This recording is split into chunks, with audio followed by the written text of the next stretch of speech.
Hello guys, welcome back to my channel. मेरा नाम है आस्था। आज के हम इस वीडियो में बात करेंगे ऑस्टियोपोरोसिस बीमारी के बारे में। यह एक ऐसी कंडीशन होती है जिसमें हड्डियां कमज़ोर हो जाती हैं, मतलब कि कैल्शियम की कमी हो जाती है। इस बीमारी में हड्डियां इतनी कमज़ोर हो जाती हैं कि छोटी मोटी जैसे चोट लग जाती है या झटके से इंसान अगर गिर जाता है तो हड्डियां टूट सकती हैं, मतलब फ्रैक्चर हो सकता है। ऑस्टियोपोरोसिस को एक साइलेंट किलर भी माना जाता है, क्योंकि लोगों को इसके लक्षण समझ में नहीं आते हैं जब वह गिर जाते हैं या छोटी मोटी जैसे चोट लग गई उनको, जिसके कारण उनको फ्रैक्चर हो गया। वह डॉक्टर के पास जाते हैं और डॉक्टर फिर जांच करता है, तो बाद में पता चलता है कि उनको ऑस्टियोपोरोसिस की बीमारी है।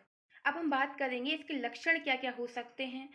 तो अगर आपको बहुत ज़्यादा थकान लगती है, कमज़ोरी लगती है और जोड़ों में दर्द होता है या पीठ में दर्द होता है, या आपकी जो हाइट है वह कम हो जाती है, थोड़ा मतलब कम हो जाती है, और उसके साथ साथ आपको मतलब हड्डियों में दर्द बना रहता है, तो हो सकता है आपको यह बीमारी हो। अब हम बात करेंगे ऑस्टियोपोरोसिस बीमारी होने के क्या क्या कारण हो सकते हैं। यह जो बीमारी है विटामिन डी और कैल्शियम की कमी से होती है, और साथ ही प्रोटीन की कमी से होती है। अगर आपको यह बीमारी हो गई है तो आपको संतुलित आहार लेना चाहिए। अगर आप शराब का और धूम्रपान का सेवन कर रहे हैं तो आपको बिल्कुल ही बंद कर देना चाहिए, क्योंकि इससे समस्या जो है और बढ़ सकती है। बहुत सी महिलाओं को 40 प्लस के बाद, मतलब कि 40 के बाद यह समस्या हो सकती है, जैसे मीनोपॉज के बाद। तो कैल्शियम की भी कमी हो जाती है, तो उससे यह दिक्कत आपको बन सकती है। 40 साल के बाद क्या होता है, महिलाओं को हार्मोनल बदलाव आते हैं, जिसके कारण उनको यह समस्या हो सकती है।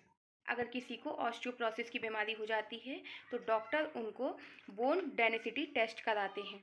ऑस्टियोपोरोसिस को पता करने के लिए अल्ट्रासाउंड भी किया जाता है। आज की हम इस वीडियो में, अगर जैसे ऑस्टियोपोरोसिस अगर हो जाता है तो जो डॉक्टर टेस्ट कराते हैं उसके बाद जो रिपोर्ट आती है, जिसको कहते हैं बोन डेंसिटोमेट्री, तो उसके बारे में हम आपको जानकारी देंगे। अगर आपका टी स्कोर -1 से ऊपर है तो यह नॉर्मल है, मतलब आपको कोई भी दिक्कत नहीं है, कोई परेशानी नहीं है, ना ही आपको कैल्शियम की कमी है।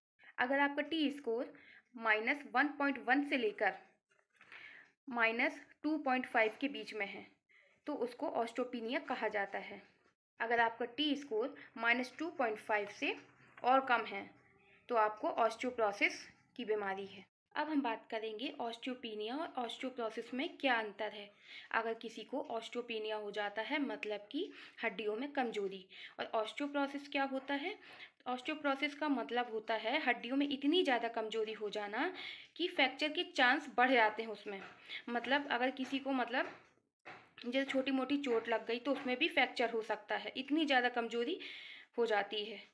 अब हम बात करेंगे, अगर आपको ऑस्टियोपोरोसिस की बीमारी है तो आप क्या कर सकते हैं। आपको रोज़ सुबह की धूप लेना है, जिससे विटामिन डी मिलता है, जो आपके लिए काफ़ी फ़ायदेमंद है। अगर आपको ऑस्टियोपोरोसिस की बीमारी है तो डॉक्टर द्वारा आपको कैल्शियम की सप्लीमेंट भी दिए जाएंगे, जो आपको डेली खाना है। अगर आपके अंदर कैल्शियम की कमी हो गई है और ऑस्टियोपोरोसिस की बीमारी है तो आपको सुबह और शाम दोनों टाइम आपको दूध पीना है, 250 ml। अगर आपको कैल्शियम की कमी है तो आप दूध ले सकते हैं और छाछ ले सकते हैं, पनीर खा सकते हैं, दही खा सकते हैं। तो आपको ऐसी चीज़ खाना है जिसमें कैल्शियम हो। अब बात करें हम ड्राई फ्रूट की, तो कौन सा ड्राई फ्रूट ले सकते हैं, तो आप बादाम का सेवन कर सकते हैं। इसमें कैल्शियम भी अच्छा होता है, और इसमें अगर आपको जिस कमजोरी भी लग रही है तो वह नहीं लगेगी। अगर आपको ऑस्टियोपोरोसिस की बीमारी है तो आपको बहुत तेज़ दौड़ना नहीं है। अगर आप तम्बाकू का सेवन करते हैं या धूम्रपान करते हैं तो आपको बिल्कुल यह सब बंद कर देना है।